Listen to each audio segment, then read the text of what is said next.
Welcome into the Inside Carolina Day After podcast. I'm Tommy Ashley. We are sponsored by Johnny T-Shirt, johnnytshirt.com. As always, on it, look at it, Buck. Buck already repping the gear from Johnny T-Shirts you get 10% off your order if you're Inside Carolina premium subscriber. And the way you get to be a premium subscriber is you go to InsideCarolina.com, click on the link to sign up. Join us at the new On 3 or at the On 3 network, our new home. Same great content, same great people, same great podcast. That's Buck in the middle. That's Doc Staples on the right. Buck, the usual, you go first. We talked about a theme right before we started. I'll let you kick this one off. Well, we talked about a theme, but I don't know that I want to start with that. I think where I would start with this is to evaluate what is it that we actually saw. Was this just a Virginia team that had a down day? They kind of sleepwalked into the game and just didn't take North Carolina seriously. Is this a game where perhaps North Carolina just managed to put together a very good defense against Virginia's offense? Is this proof of concept? We've had that discussion a bunch of times. How much of this, what we saw yesterday, could actually be proof of concept, worth a conversation, I think. So I think this game, almost like every game we've seen so far from UNC this year, raises more questions than it answers. And so I'm depending on the guys that are in chat and elsewhere and the message boards. Help us figure this out, because I don't think one man's got the answer to any of this. I do agree that we're seeing proof of concept on the defensive side. I don't know about the offense, but Jason, get in here and then we'll get it rolling. Yeah, I mean, what did I say? You asked what would progress look like in the coming into this game, and I said don't get blown out. Accurate. Well, I mean, I think 1 point loss qualifies. An overtime 1 point loss. I mean, you're even going into at the end of regulation. That qualifies as not getting blown out. And quite frankly, I mean, I think Carolina, by and large, outplayed Virginia through most of this game. I mean, if you talk about, sort of who should have won the game, and I know that's always, tricky business in this, you can make a case for Carolina in this one because of, this was a very oddly officiated game. And, I think basically fans of either side could point at some calls that were missed, like a pass interference that was kind of inexplicable to me that took away an interception. I see what they called. I just think what did they? Okay, what they call? Yeah, because so the video there was a grab. They put the pass interference in their back pocket because it happened, like a minute before they ever threw a flag. And they said to themselves, well, if anything bad happens to UVA on this play, we can always, take that flag out. Yeah, I don't think it was that, but I do think, basically there was a grab at the top of the route stem as they, basically right as the ball was going into the air. The later part of it, there was no pass interference. I mean, look, I'm a X wide receiver. I tend to default to, that's interference kind of thing on certain things. But I mean, I thought they should have let that one go. I mean, if anything, they should have called if they were going to call that, they should have called holding at the top of the route stem rather than interference. But I think you're right that he was kind of holding it in the back pocket. A lot of times, officials, what you're trained to do is you're trained to essentially only call it if it affects the outcome of the play, which is kind of a tricky business. I mean, I actually don't like the way that college football or pro football is officiated in that respect. So, he wasn't going to call it until it affected the play. And then it's like, okay, well, that affected the play, and he throws the flag. I don't like it, but I mean, that's what they called. I still think it was a ticky-tack hold. I mean, it was not that much of a hold. Holds happen like that from DBs all the time. And so, that was one. But I thought a couple of the roughing the passer calls early that led to North Carolina. Their first drive was basically something like 40 yards of penalty yards. So, I mean, that also went the other way. That I thought a couple of those weren't very good. But I don't want to spend this talking about officiating, but I thought in general, North Carolina was in position to win the football game because they played so well on defense. And I saw a few people on the message board last week in response to my assertions on the Game Plan podcast that the defense had started to really play well last week and even a little bit before that against Clemson, that the defense had done some good things and had shown some signs of progress. And, some people threw some numbers my way saying, well, it's still this rank in the country or whatever. Look, some of the progress that we saw on defense where last week it was just one guy getting beat here or there. And the rest of the defense was in pretty good shape. And I think the defensive line continues to show further signs of life. I think they've really started to gel a little bit. I think we saw that against Virginia. I mean, this Virginia team came in averaging 40 points a game, right? And they scored 10 in regulation.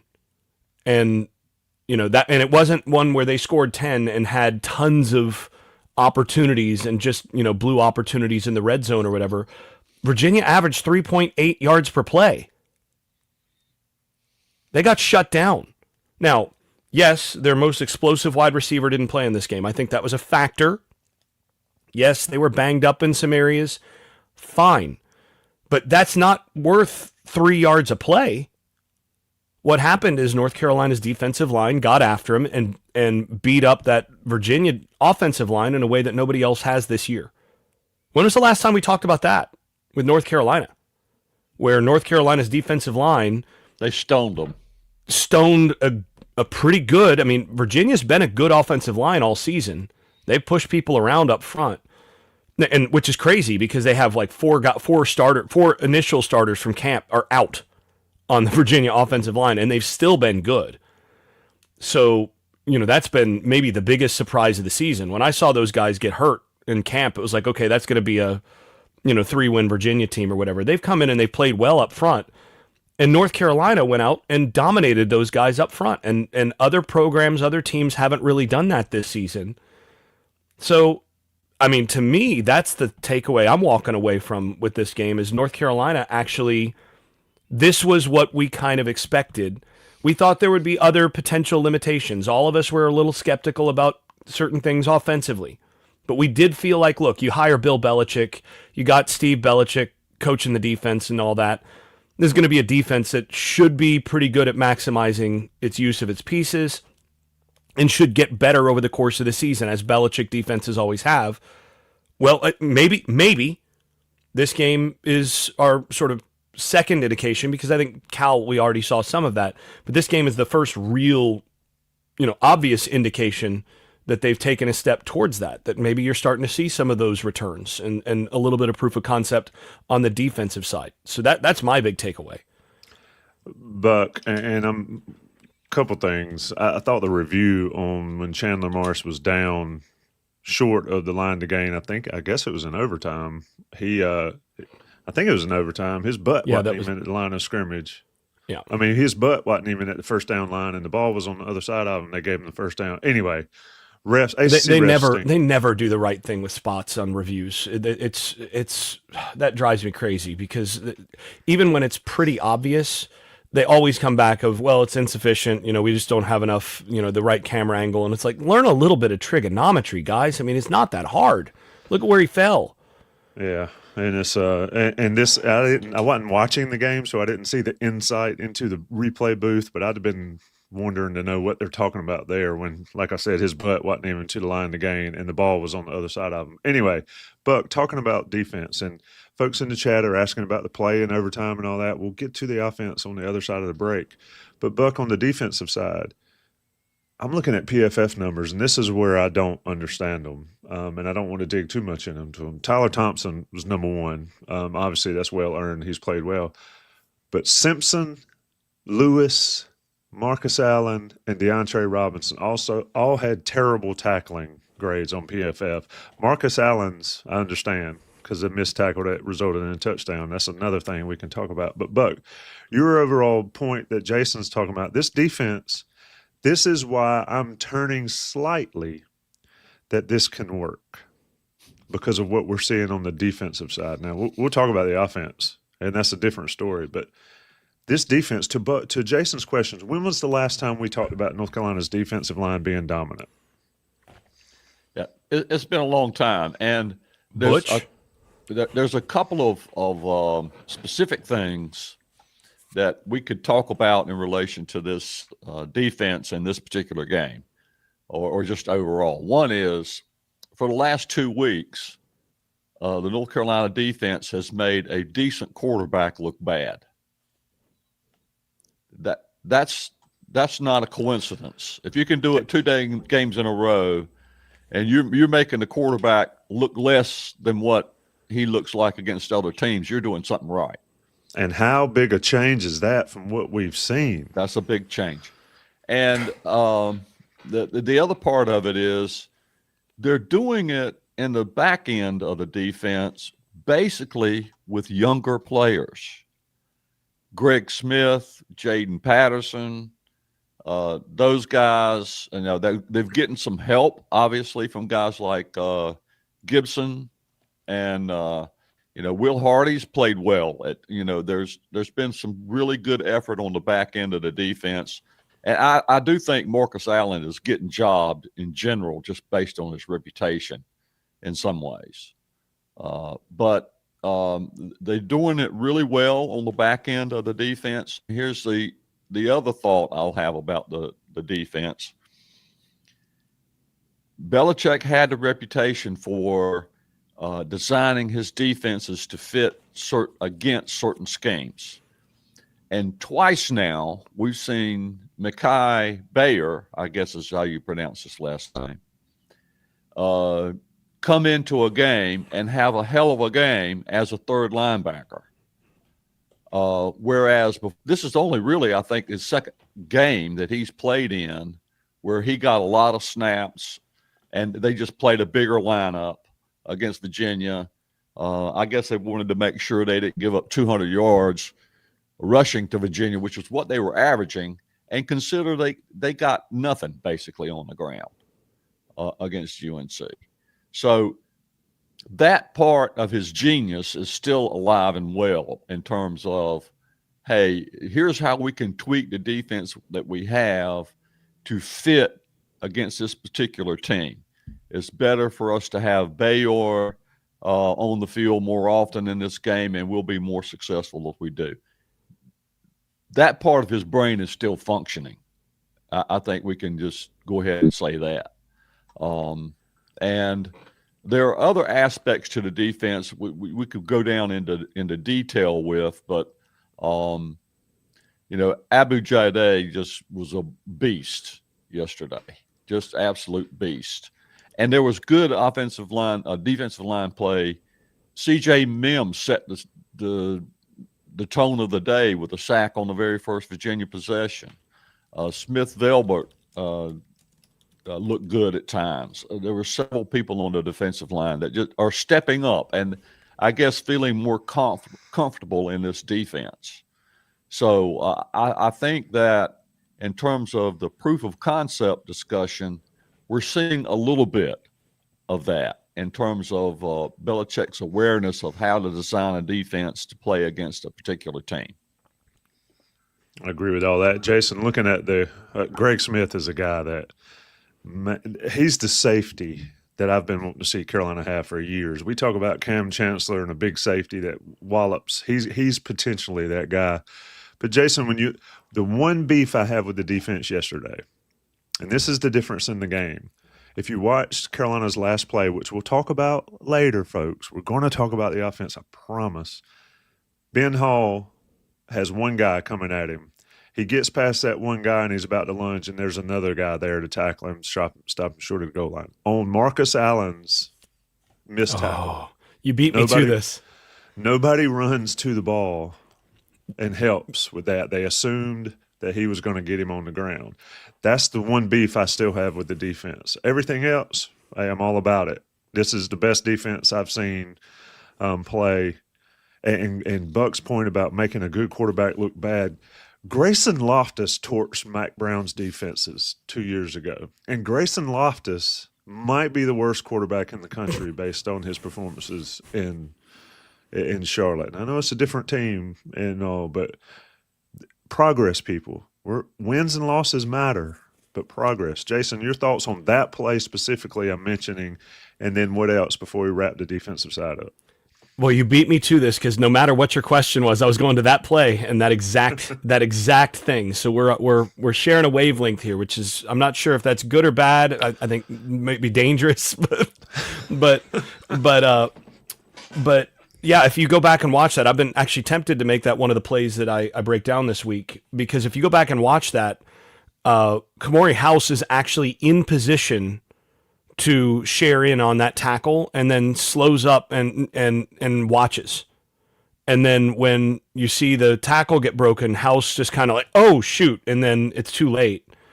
And if he had just run to the football to try to get one more shot on the ball carrier, or what you're trying to do, the way you coach this is hats to the ball, and you try to push this as if you're the second guy, the third guy to the ball, at least try to separate the ball from the guy.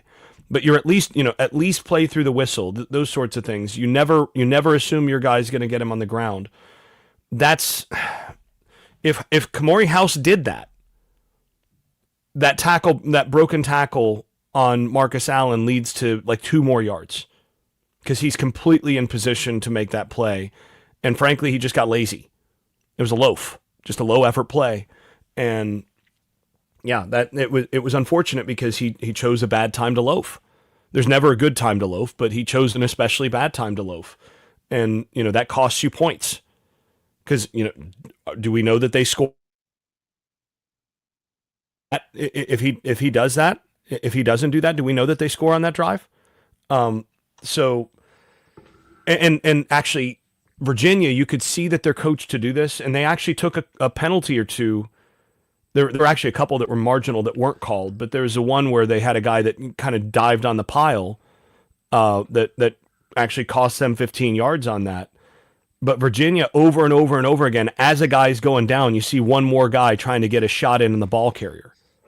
I mean, they're just they probably have some sort of encouragement system. I don't want to call it bounties, but they probably have some sort of encouragement system in their in the way that they score their defense for additional hits on the ball carrier, because you could see those guys just straining to be the last hit on the ball carrier over and over and over again. And there were, like I said, there were a few of them. There's one in particular that wasn't called where it's like, ooh, that's close.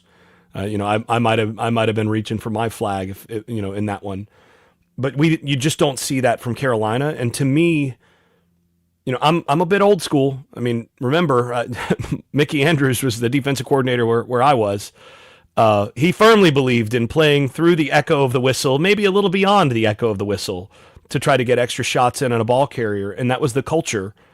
And I'm of the view that even in today's new school stuff, you want to have guys straining to get that extra hit. And you'll take the 15-yard penalty once or twice a game for the one that's just a touch late in order to get that extra hat to the ball on every play. And I do think that that's the one thing right now that is missing from Carolina's defense. But the thing that I was really pleased about otherwise is I thought the defense as a whole did a really good job with their angles in terms of guys forcing and, essentially every play. And I know Schottmer broke this down early in the season when they weren't doing this well. But on every play, you have, as a defender, you have leverage that you're supposed to maintain to force to either to the sideline, but more often to your help.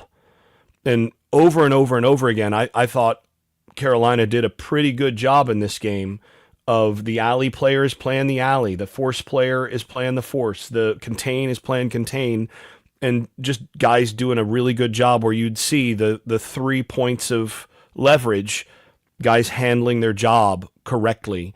And that's a really big, important step defensively. And if they can keep that up, I mean, there are some winnable games in the second half of this schedule. You start to look forward, and if they play like they did against Virginia next week against Syracuse, that's a very beatable Syracuse team at Syracuse. Stanford, I mean, that's a winnable game against Stanford at home.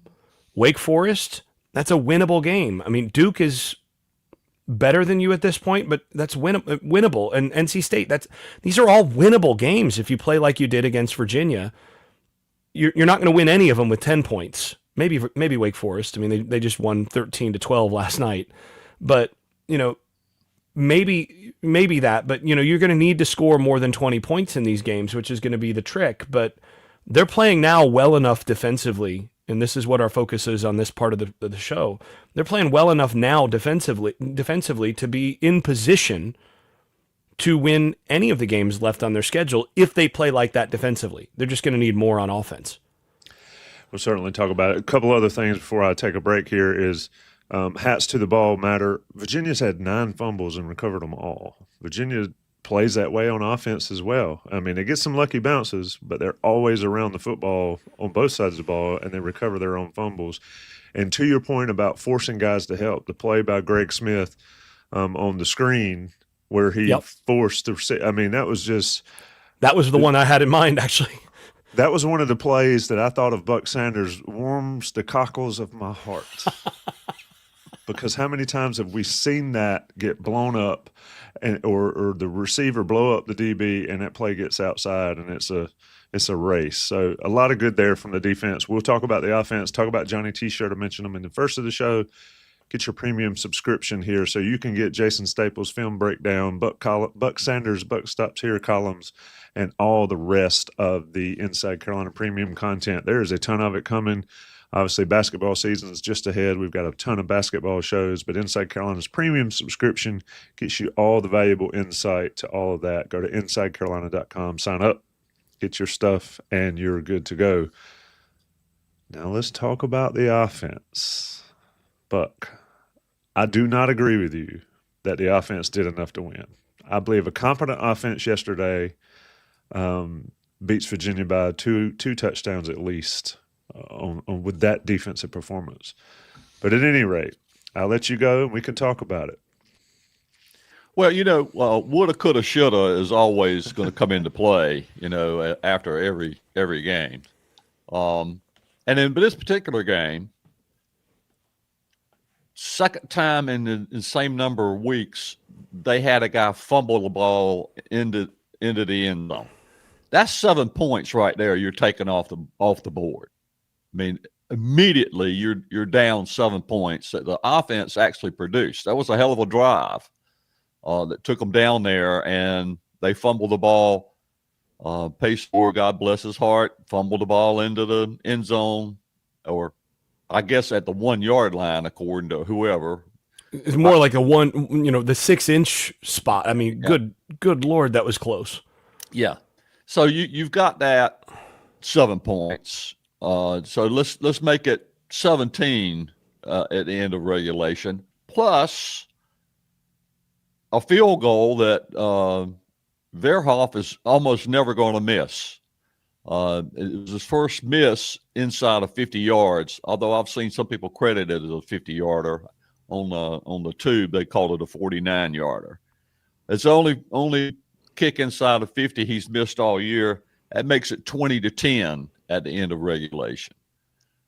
So I'm saying the offense did enough, and plus let's go on a little deeper into the 2-point conversion. How far away was he from just winning that whole game right there? 6 inches, maybe 4 inches away from putting that game away.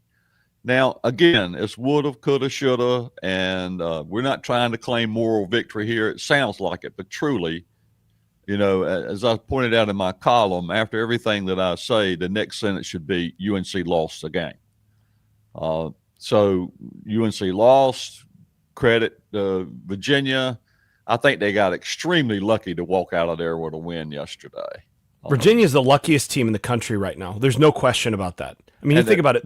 They're 4-0 in the ACC. 3 of those are in overtime. Well, and plus, I think on their turnover margin, they're like plus 10 now or something crazy. Yeah, they're plus 10. They've fumbled 9 times, and they've recovered all 9 of their fumbles. Yeah, that Virginia team is by far the luckiest team in the country. And by the way, the other game that would have gone into overtime was last week against Washington State, where they were getting ready to go into overtime and then forced a safety with like a minute left to win that by 2. I mean, this is that Virginia team has lived on the margins. You think about North Carolina the last 2 weeks has been a fumble away, and they've had 2 fumbles in the Cal game, but they were basically a fumble away on either side of those games on the goal line from winning both games. And how different does this season look if now that would be a 4-win team at this point?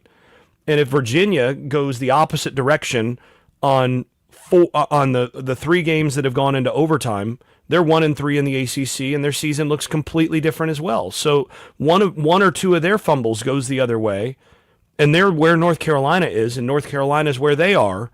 And it's just the margins in college football are really, really slim. I mean, I've said that for years, but they're slimmer now than ever. To your point, Jason, I thought one of the funniest things this week was at Mike Elko's press conference. He was asked about the Penn State job, I think, or some job.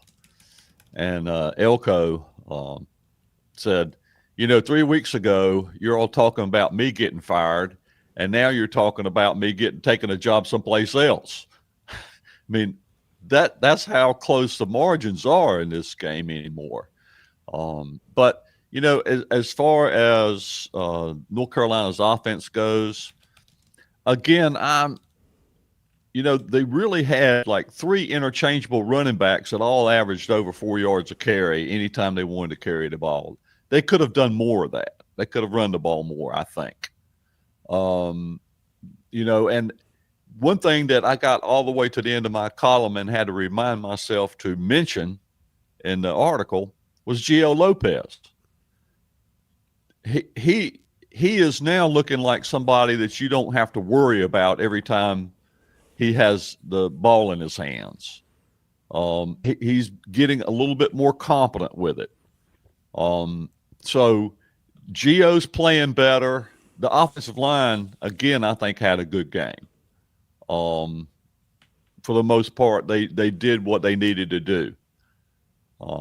So I think the offense altogether, and here's another interesting tidbit from the game. Michael Lombardi's caught a lot of flack for not letting everybody dress out for football games. He put some in sweats or whatever if they didn't compete hard enough that week in practice, or however they figure that out. And last week, very likely, the guy who was the leading receiver on this team, Madrid Tucker, was walking up and down the sidelines in sweats, and not being able to play in the game. This is like, how often is it that they have a new leading receiver every week? It's just crazy how different people are catching the ball from Lopez just seemingly randomly on a weekly basis. Madrid Tucker. I had no idea. Did you have to look that name up, Tommy? Be honest. I know who it is just because he's a baseball player and his dad played for the Braves. So I knew who he was, but when I saw him out there, I thought it was Clower, and then I realized it was a different number. I agree with you. And Jason, this was the question. Buck teased it up for me to ask you the question. What's Carolina's offensive identity? We're 8 games into the season. I have no idea. I have no idea who's – and I'm at least they threw the ball to a slot a little bit this week. So there's that. I think we need to see Gio Lopez roll to his right again. I mean, I don't understand that play. And Jason, you talked about that on the Game Plan podcast, is roll him to his dominant arm and then give him options. What do you think about Lopez's performance? I still don't think it's sufficient. I'll say it that way. There were open guys today or yesterday, and there were options for him to either run quickly. I do like how he had one read on a couple plays and then he threw it into the stands. We talked about doing that. But Jason, get in on Buck's assertion that Lopez looked pretty well. He made some plays. He didn't look as bad as he had looked. Well is relative. Yes.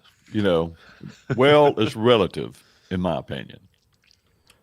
So I thought on the whole, Gio played as a passer. I thought he was overall better and more decisive yesterday. And I thought his overall accuracy throwing down the field, particularly, between the hashes, between the numbers, was pretty good. Was better than it has been. I think he got kind of a little bit of bad luck with the one interception. But I think he's still a little bit slow to recognize, still a pick and pop guy instead of an anticipating thrower. But, I thought a couple of the sacks that he took were bad. He drifted into pressure on a couple of those where he one in particular down near the red zone is like, man, he and Max Johnson, or he and Jake Johnson, that is, had a little exchange after the play where Gio kind of looked at him and was like, yeah, I saw you. And I saw the end zone view of that.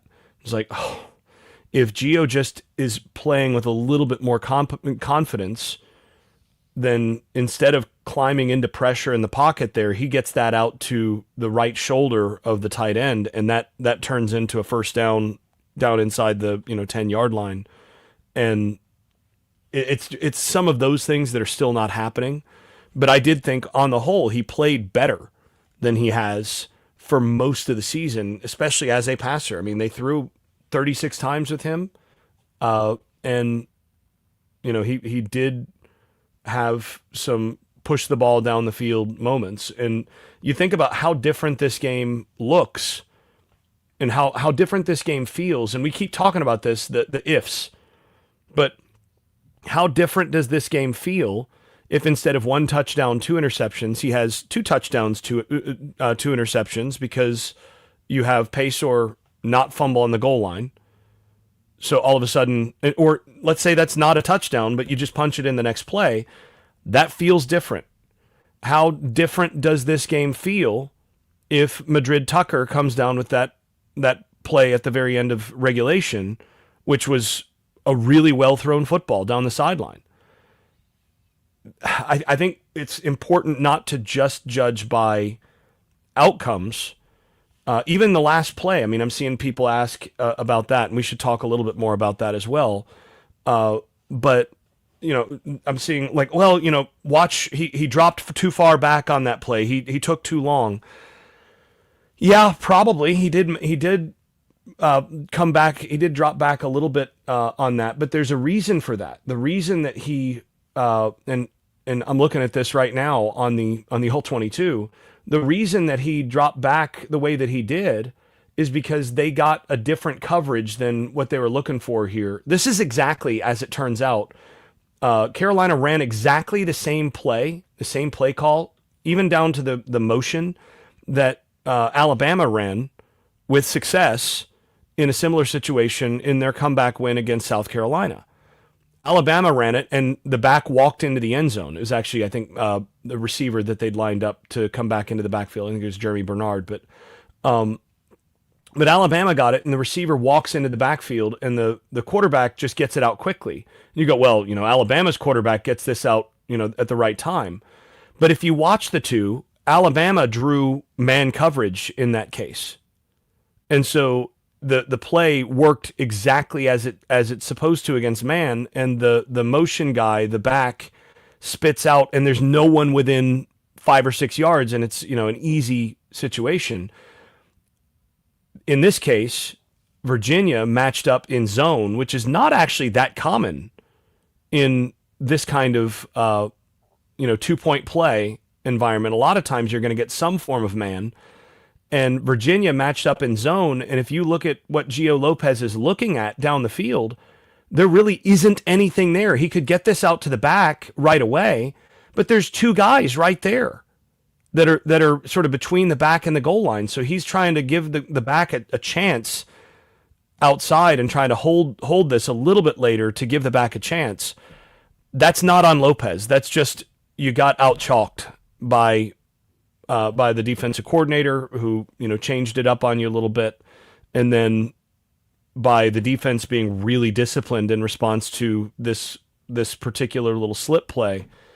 And, sometimes you got to tip your cap. And it was a really good effort by Ben Hall as well to get close. He just came up about 4 inches short. So how different does this game look if that walks in because they get man coverage, or if you have, receiver make the catch at the end of regulation, if you have a receiver not fumble going into the end zone, and, to tip the cap to Greg Barnes, we in our little chat text thread during the game, what was it that Greg said? Carolina's wide receiver room is the best room on their offense, but boy, are they a bunch of choke artists.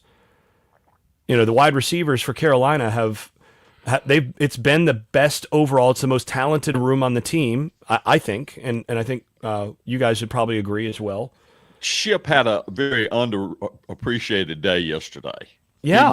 He not a target. I mean, he caught everything thrown his way and did some good stuff with the ball afterwards. I agree. Yeah, but then you think about it, that room on the season, when it's come time to make the game-winning play, and there have been a few opportunities for a game-changing or game-winning play, the wide receiver room has consistently just come up just a little short. Guy drops a ball. Guy fumbles a ball in the wrong, just before crossing the goal line. Guy, doesn't make the exactly the right block in the right time. There's just been that position has just made the wrong play once too many games, and that's been an issue. Let's talk about the offense in the second half. How many yards passing did Carolina have in the second half, Jason? Second half passing. I didn't look at the number. My guess is maybe 60. Not even that? Like 26. So the question is, what happened? I mean, they played well in the first half offensively. I'll give you Gio Lopez looked pretty good in the first half. Why did the door completely close in the second half? Buck, you want a shot at that? I mean, I just think this is where having offensive coordinator, we all agree that it cannot sustain it. And that's why I said earlier in the show, I think this can work. But, and these are the buts. The offensive coordinator is one of those buts with one T. Buck, tell me why it just dried up in the second half. Well, it dried up mainly in the third quarter, but in the fourth quarter, UNC outgained Virginia 60-22. I'm not sure you can relegate it to they played good in the first half and not so good in the second half. They did some ran the ball for 34 yards and they threw it for 26 in the fourth quarter. Virginia was getting nothing. So I don't know how to break that down in terms of, second half was much worse than the first half. I really don't know how to explain any of that. I don't think Virginia was doing anything particularly different. I'm going to copycat Eddie Royal, the announcer, one of the ACCN guys that were covering games yesterday. When it was 10-10 at halftime, somebody on the set asked him, well, why do you think the game is 10-10? Why is it knotted up? He said, Virginia's allowing this. UNC gets no credit, buddy. Nowhere, anytime. Virginia's allowing this to happen. Where does that come from? Anyway. No, that's just just another reason why this school needs to jettison this ACC conference. I think the conversion call is worth talking about. Prior to them lining up to go for the 2-point conversion, I was screaming at the top of my lungs, kick the extra point, because I thought that North Carolina had the Virginia team tired. They had the ball more often in this game than they've had in any other game. I think the overall was like 34-26 as far as time goes. They were wearing out the Virginia defense. So in that circumstance, I'm thinking you kick the extra point and you make them line up and do it again. I don't think Virginia would have scored a touchdown the second time. They had a tough time getting that touchdown the first time around. And the UNC defense was playing well. I would have banked on North Carolina holding them to a field goal on that second time. I get that, you want to try to end the game as soon as you can. And I also get he came within 4 to 6 inches of making it happen. Had it been me, though, I would have probably said, kick the extra point and we'll live to fight another day. But it is what it is. Absolutely. It is what it is. Carolina loses by 1 point there. Jason, let's get in on that discussion now. We love to play Monday morning quarterback. It's Sunday morning quarterback. First of all, I take the ball to go in to start overtime. I know it's contrary to what some people think, but I want to set the standard. I disagree with you big time there.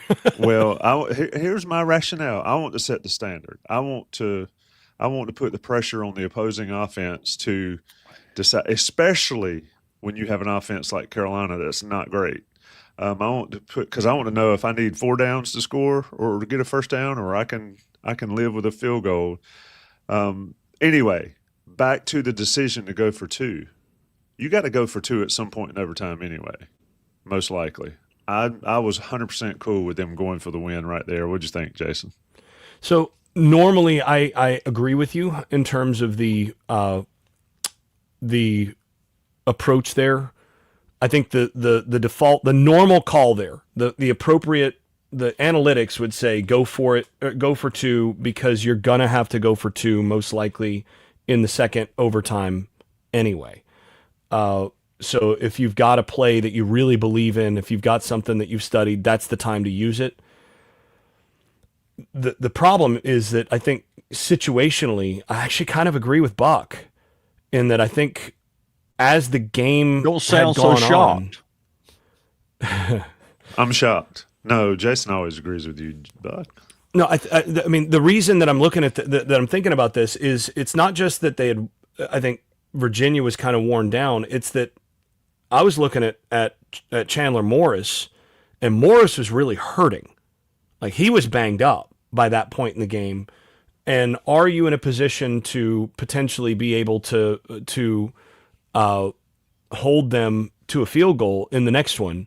And if so, you've got a chance. You've got a chance to win it in the next one. So now the tricky part about that is you just scored a touchdown, right? How likely is it, do you think, that your offense, which has not scored many touchdowns all season from anywhere on the field, is going to score a touchdown in the second overtime to begin with? And I think that's the calculus that Belichick essentially used. And this is why I think it's pretty close to 50-50 on this. I'm perfectly fine with that decision. I would have been perfectly fine with them kicking it, because I think if I'm Belichick, the other thing that I'm thinking in my mind is, okay, what's the likelihood we score a touchdown again? Right? I mean, how many touchdowns have we scored? We just scored a touchdown. Is it more likely that we score a touchdown in the second overtime when we've scored 10 points all game? Or is it more likely that we punch it in from the 3-yard line on a play that we've repped a bunch in practice? You always have your 2-point plays that we feel really good about. And he's going to roll the dice with that. So that's why I would normally default to that. But I do see Buck's point in the sense that they're banged up. There's a real chance that they don't score a touchdown in the second overtime. And, at that point, you've got a chance to win a couple different ways potentially, and if both teams score in overtime, the second overtime, you got to go for 2 anyway. So I don't think actually this is one where you really, I don't think that decision is really determinative of in terms of you win or lose the game with that decision. I think either one of those is defensible. I think the call that they had was a defensible call, given what you normally see on the goal line, and you're looking at tendencies. I think Virginia happened to have a good defensive call on that, and it came down to as you said, Buck, 4 to 6 inches, and that's ball. I mean, sometimes you just come 4 to 6 inches short. If there's anything that I would have maybe quibbled with on that call, it's that I'm not sure that I mean, as good a job as he did on it, I'm not sure that Benjamin Hall is the guy that I would want to be the back who is responsible to make somebody miss in that context or to try to get it into the end zone in that context. I would actually think Goss would be potentially in that situation, the one-on-one guy on the in that catch situation that I would expect to maybe have a little bit more success bursting to the end zone. But I haven't seen those guys in practice as much. So again, I'm quibbling on something that you're 4 to 6 inches, you're hindsighting it. And I mean, I think it was a fine call. I think it was okay to do what they did. Sometimes you just get beat. And on that play, they did. Yeah. I'm devil's advocating a little bit here, but to your point on, or about the going for two or all that kind of stuff, or going first in overtime. But if I told you guys Carolina had 12 plays this year from the 3-yard line to win a game, everybody would take it, right? If you put the ball at the 3-yard line and said score a touchdown and you win the game, who's not taking that? That's why I agree with the go for two, and I'd go for two every time as soon as you can to win the game. Anyway, Buck, anything left here on this? Special teams, you like to talk about them. Hit or miss. Yeah, I don't think it was a big deal either way on special teams. Then that's kind of been the theme of the year, is that North Carolina's getting solid play on special teams week after week. Once in a while, they'll have a blooper on a blooper reel on special teams, but for the most part, they played solid on special teams all year. They did a good job on penalties again. They had one more than Virginia had this week, but they're still keeping but they had less penalty yardage. So I think they're doing the things that reflect due diligence in practice, in terms of they're getting their practice right on special teams. They're making sure that players know not to commit fouls, stupid penalties. I think they're doing all of those small things well. They just have not had that breakout moment in any game, which it could have happened 3 times in this game. They could have got that touchdown in the first quarter. They could have kicked the field goal. They could have got that last 4 to 6 inches in overtime. They just have not been able to get over the hump. But to their credit, the last 2 weeks, they've had that potential to get over the hump.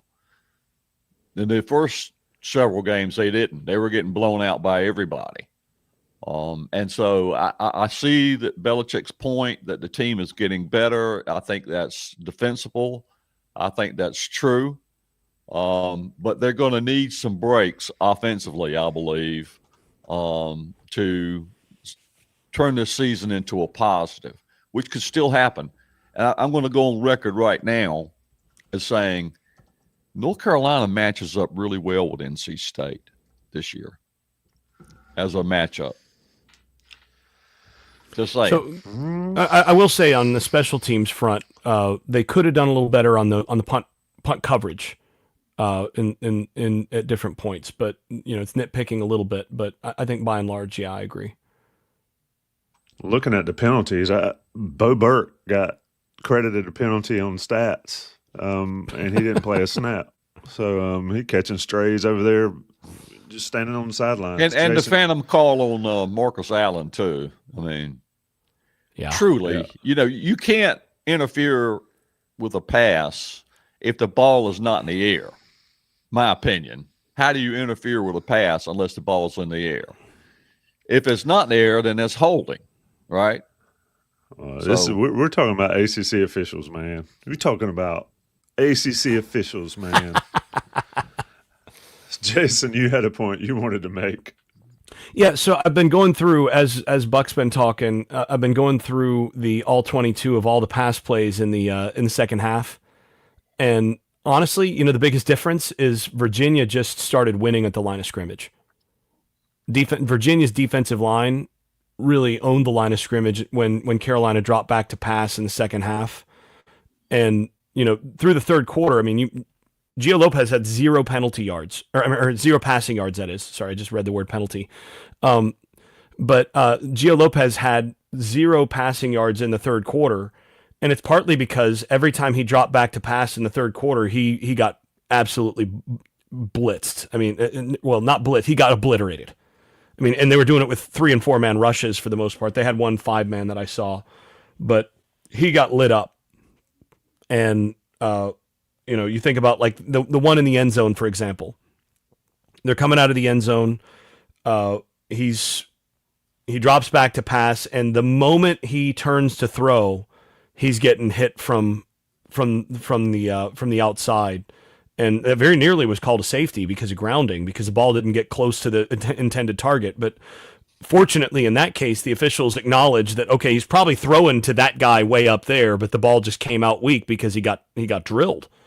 But he was under a lot of duress, especially in the third quarter, and even in the fourth quarter. A couple times when he dropped, there was pressure before anybody was open, and I think just it wasn't so much that Virginia adjusted what they were doing; it's that the Virginia defensive line started to flex and get their wins in the second half, and that's really where that went. So. And that's not even about play calling. That's not about the quality of quarterback play. That's just as simple as the defense was better than you up front in that frame. So, Buck, I started with you. I'll end with you. Final thoughts on Carolina's loss to Virginia Friday night, Halloween night, up at Syracuse. Carolina faces an orange team that has gotten blitzed the last 4 weeks, I think. So we talked about that being a winnable game, but final thoughts on this one. I think the conversation for most people around here, and me included, is going to be about the whole proof of concept topic. Lose close. It's very close. I mean, is this a winning formula going forward? Playing really good defense and just getting by offensively? Greg Barnes football. Greg Barnes football. Greg finally got both sides of the score right. I mean, as far as a low-scoring game, 17-16 that's in his wheelhouse. 47-16 is not. We were just getting that part of it to begin with. But yeah, I think the whole conversation should be this week going forward is, are we seeing proof of concept? Or alternatively, did Virginia just play a bad game? Which of those two things could it have been? Was it? Who knows? Virginia could have just had a letdown day and not played well. That could explain it. But I think this is a concept that has a chance to win. It has a chance, but we haven't seen it win yet. So we're going to have to await those results before we can move any further, kick the can down any further down the road. I think that's all the feathers off this turkey. We get them all in. Any other sayings you need to get in any, Jason? Any cliches we like to use? Watching Jordan Shipp's post-game presser and watching the game, one thing we can say, I believe almost fully, there are a few, but almost fully, that this team has not quit on the coaching staff. This team is busting their rear to try to get it done. And to your point, Buck, it's just not happening yet. We are in the lose close portion of the program, if everybody has anything to say about it. And they've gone from lose big to lose close in a matter of weeks. So maybe the process is a little quicker. I still think there's parts of the process that need to be jettisoned and redone, but we shall see what happens. But when you've got guys like Ship and everybody bought in and the young ones on defense, you've got a chance. Carolina, Miles Syracuse. McVay, by the way, fourth quarter started to late third and fourth quarter started to look like a player at left guard worth also keeping an eye on. Absolutely, and that's a guy that we had portaled out last May. They did not think he would stick around or last under this coaching staff. So there's some good, there's some bad. Bottom line is there's another loss on the schedule for Carolina. That's Buck Sanders. That's Jason Staples. I'm Tommy Ashley, always sponsored by Johnny T-Shirt. Everybody stay safe. Stay tuned tonight for Coast to Coast Basketball Prediction Show, live show at 8 o'clock. Then we've got a ton of football content, a ton of basketball content all this week, and we'll have the game plan. And then Carolina-Syracuse kick it off on a Friday night. ACC Friday night special, Halloween in Syracuse. Buck, Jason, it's always